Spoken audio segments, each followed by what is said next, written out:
Debuggers have gotten pretty good at following and managing application threads. Pthreads and OpenMP have been around a long time. However, getting focus of a child process spawned from a fork-exec process always gets a little trickier. The general program flow I'm talking about is like this.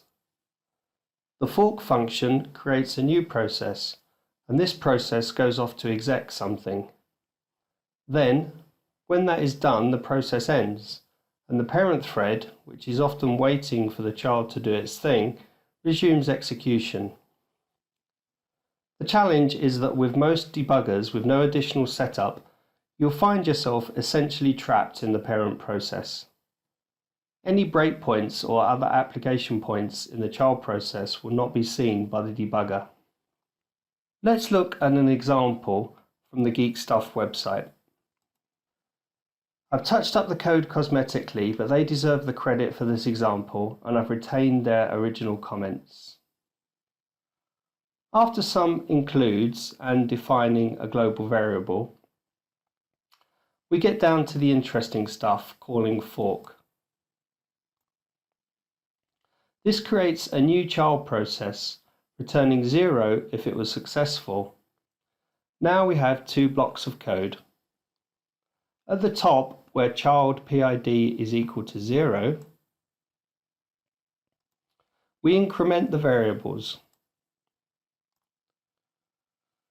print out some output, and then execute the hostname command. My hostname on this system is localhost, so we should see that output when this application runs. In the second block for the parent process, we print out the parent's ID first. Then we wait to get an exit status from the child process. Once we get that, it's printed, and we print the variables from the parent process and exit. Hopefully, we'll never hit the error condition, which would indicate the fork call failed. So let's start by compiling this. It's simple C code, so we'll compile it with the GCC compiler and the -G flag for debugging.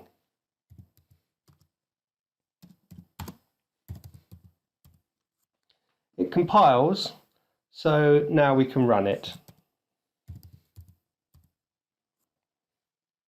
Here we see the process IDs from each process's perspective. Notice that in the child process, the variables have been incremented, but even the global variable remains unchanged in the parent. In the middle of the output, there's the localhost, and along with an exit status of 0. When handling exec and fork system calls, you can tell TotalView how you want it to behave. The default is not to attach to the child process. There are two command line variables which control how TotalView behaves, exec handling and fork handling. If these are set to attach, then TotalView will automatically attach to the child process. So let's debug this with TotalView. We'll set some breakpoints at lines 35 and 50 at the start of each block, and then we'll click Go to run. We find we're stopped at the parent block, so process 1, thread 1 at line 50, as indicated in the processes and threads view. There's no indication that we've hit the breakpoint in the child block. Indeed, if we look at the input-output window, we can see that localhost has been output, which means that the child process has already run to completion. As we step through the code using next, there's no delay at the wait statement. And going through to the end and checking the input-output window, we see all of the output as expected. So we weren't able to enter the child process at all and hit the breakpoint with the default configuration, but TotalView has a solution. We need to set an environment variable, TV fork handling, from the TotalView command line interface to tell TotalView to attach to the process. The environment variable looks like this. Now, when we set this environment variable, we should be able to stop at the child process. So let's restart the debugging session. We still have our saved breakpoints at lines 35 and line 50. And this time we can see that there's not only process 1, thread 1 at line 50, but we also see process 2, thread 1 at line 35. And this is exactly what we're looking for. At this point, we would like to control each process independently. So instead of controlling the whole group, we need to select process from the toolbar. Now, with thread 1.1 selected, we can next through the parent process.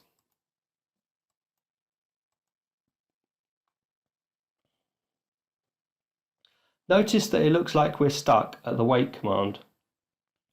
The debugger figures this out and tells us that it is waiting.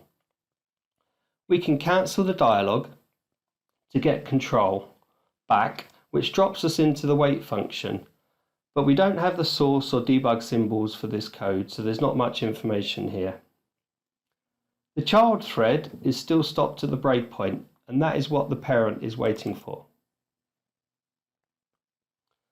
Before walking through this block, I'm going to add a global variable to the data view so we can keep track of it. And we see that the value is 0.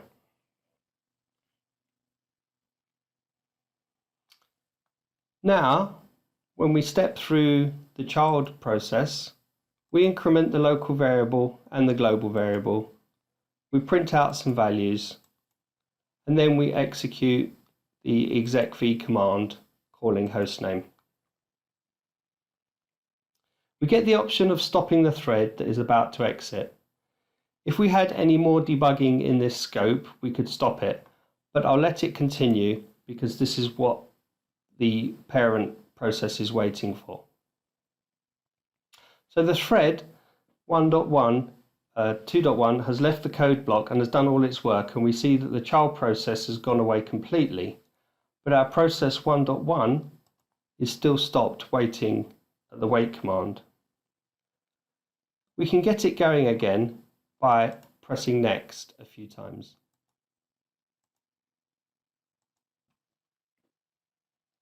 Now we're back in the code and we can check the status value. We see that global has the value of 0. We can release this thread by pressing go, and it runs to completion, dropping its output into the input-output window.